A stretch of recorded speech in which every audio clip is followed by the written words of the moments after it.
योगी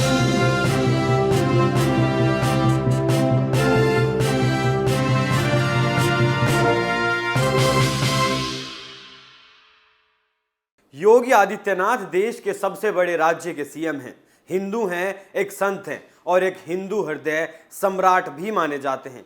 एक संत की तरह उन्हें हमेशा भगवा वस्त्रों में देखा जाता है।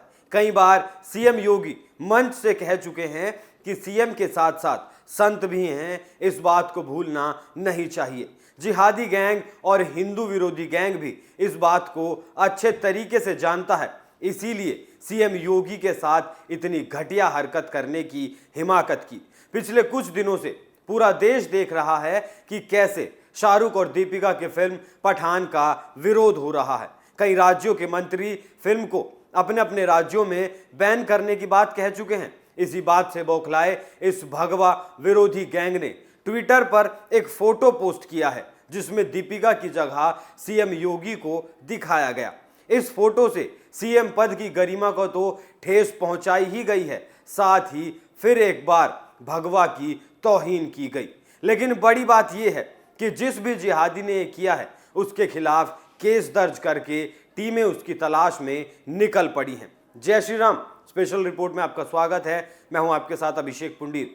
ये घटना क्यों घटी, सीएम के साथ इतनी भद्दी हरकत क्यों की गई, उसके लिए इस बात के पीछे की कहानी को समझना जरूरी है। देश भर में फिल्म पठान का गाना बेशरम रंग पर विवाद जारी है। इसमें हर राजनीतिक दलों की तरफ से जमकर बयानबाजी की गई। वहीं यूपी में इस विरोध ने जोर पकड़ा तो मुस्लिमों के रहनुमा अखिलेश यादव से रहा नहीं गया और अखिलेश यादव शाहरुख खान के समर्थन में आ गए। अखिलेश ने कहा कि नकारात्मकता सोशल मीडिया की खपत को बढ़ाती है और इस तरह इसके सामूहिक नैरेटिव को बल मिलता है, जो सोशल मीडिया को विभाजनकारी और विनाशकारी बनाती है।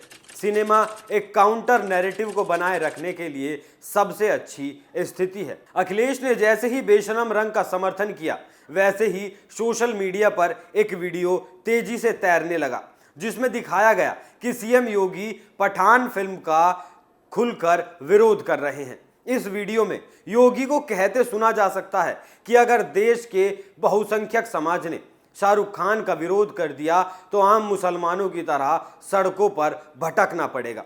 इस वीडियो को ट्विटर पर पठान से जोड़कर दिखाया गया, जबकि यह वीडियो 2015 का है, जब योगी एक सांसद हुआ करते थे। लेकिन सच्चाई यह है कि सीएम योगी ने पठान को लेकर अब तक कोई प्रतिक्रिया नहीं दी, लेकिन बावजूद इसके ऐसी अवधारणा बनाई गई कि योगी ने पठान को लेकर नेगेटिव बातें कही और विरोध करने वालों को योगी का साथ मिला हुआ है। इसीलिए प्रदर्शनों में तेजी देखी गई। ये टूल किट गैंग का हथियार था, जिसे उन्होंने बखूबी इस्तेमाल किया और वो काम भी कर गया। सीएम योगी की एक बार फिर से मुस्लिम विरोधी छवि को पुरजोर तरीके से गढ़ दिया गया। लेकिन ये पहली बार नहीं है। पिछले करीब 15 सालों से इस गैंग का यही रवैया रहा और खासकर 2014 के बाद से ये गैंग ज्यादा एक्टिव है। ये लोग हमेशा से भगवा के खिलाफ साजिश रचते आए हैं, लेकिन इनका ये दांव कभी सटीक नहीं बैठा और ये दांव हमेशा इन पर उल्टा पड़ जाता। तब जाकर इस लिबरल और टूल किट गैंग ने सहारा लिया बॉलीवुड गैंग का, जो हमेशा से हिंदुत्व पर अलग अलग अवधारणाओं के साथ प्रहार करता है। दोनों गैंग साथ आ गए और चोर चोर मुसेरे भाई बन गए। जैसे सबको याद ही होगा कि उस वक्त आमिर खान की पत्नी रही किरण राव ने हिंदुस्तान को असुरक्षित देश बताया था। लेकिन यहाँ सवाल ये था कि क्या सच में ये बयान किरण राव का ही था या फिर पर्दे के पीछे से आमिर खान काम कर रहा था। जैसे ये एजेंडा चलाया गया था, ठीक वैसे ही पठान को लेकर फिर से एजेंडा चलाया गया कि पठान के विरोध के पीछे बीजेपी का हाथ है। बीजेपी हिंदुओं के साथ मिलकर विरोध करवा रही है, जबकि इस बात में रत्ती भर भी सच्चाई नहीं। इन लोगों ने अपने दिमाग में छवि बना ली है कि हिंदू मतलब बीजेपी है, लेकिन ये लोग भूल रहे हैं कि हिंदू को टारगेट करना अब सॉफ्ट नहीं है। हिंदू अब अपने लिए आवाज उठा रहा है, अपने मान सम्मान और अधिकारों के लिए लड़ रहा है। यहाँ इन जिहादियों और हिंदुत्व के दुश्मनों को इस बात का ध्यान रखना होगा कि सीएम योगी ने अपनी छवि को बरकरार रखा है, एक मुख्यमंत्री के रूप में, एक संत के रूप में और एक हिंदू के रूप में। संत का मतलब ये नहीं होता कि पहाड़ों में बैठकर जाप करने वाले को ही संत कहा जा सकता है। संत का मतलब होता है समाज सुधारक, जो समाज को बेहतर बनाने के लिए काम करता हो, उसे संत कहा जाता है। अभी हाल ही में शाहरुख खान और अमिताभ बच्चन ने ममता बनर्जी के साथ मंच साझा किया था, जिसमें अमिताभ बच्चन ने कहा था कि सबको फ्रीडम ऑफ स्पीच और फ्रीडम ऑफ एक्सप्रेशन का अधिकार है, कोई कुछ भी बोल सकता है। अमिताभ बच्चन ने बिल्कुल सही कहा, लेकिन गलत वक्त पर कहा। अमिताभ को पता है कि इस वक्त बेशर्मी का विरोध चल रहा है और अमिताभ भी उसी इंडस्ट्री का हिस्सा है। लेकिन अमिताभ बच्चन से ये सवाल है, जब नुपुर शर्मा का विवाद चल रहा था, जिहादी सर तन से जुदा करने के नारे लगा रहे थे, हिंसा भड़क गई थी, मुस्लिम भीड़ नुपुर शर्मा के पुतले जला रही थी, गालियां दे रही थी, नुपुर शर्मा के फोटो के साथ अभद्रता की हदें पार की जा रही थी, तब अमिताभ बच्चन ने कोई बयान क्यों नहीं दिया कि नुपुर शर्मा को भी बोलने की आज़ादी है, अगर कुछ गलत कहा है तो कानून सजा देगा, जबकि नुपुर शर्मा के खिलाफ एफआईआर दर्ज हो चुकी थी।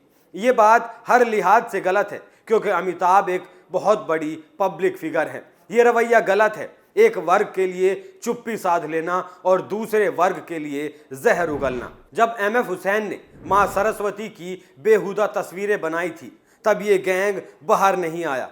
तब की तो छोड़िए, सीएम योगी की फोटो के साथ जो हरकत की गई है, उस पर भी किसी का कोई बयान नहीं आया, उस फोटो पर भी किसी ने कोई ध्यान नहीं दिया, किसी ने भी अपनी जबान नहीं खोली। एक बात और, ऐसा नहीं है कि बीजेपी शासित राज्यों में ही पठान के बहिष्कार की मांग उठ रही है। छत्तीसगढ़ में कांग्रेस की सरकार है, वहां भी इस फिल्म का विरोध पुरजोर तरीके से चल रहा है। अब होना तो ये चाहिए कि सीएम योगी को इस फिल्म को ही सूबे में बैन कर देना चाहिए, क्योंकि अब इस अवधारणा को बदलना होगा कि हिंदू एक सॉफ्ट टारगेट है। अब हिंदुओं से पंगा लेना सही नहीं है, ये बात दिमाग में डाल लेनी चाहिए। योगी की तस्वीर के साथ जो कुछ किया गया, उसका मुख्य दोषी खुद शाहरुख खान है और शाहरुख खान को इसके लिए देश की जनता से माफी मांगनी होगी। अगर नहीं मांगी तो इस फिल्म पर सामाजिक प्रतिबंध तो लग चुका है, लेकिन फिर लगेगा बैन। और जब देश के सबसे बड़े राज्य में इस फिल्म पर बैन लगेगा तो इस पठान का क्या होगा, उस बात को ये सोच भी नहीं सकता। आप इस खबर पर क्या राय रखते हैं, हमें कमेंट करके ज़रूर बताएं।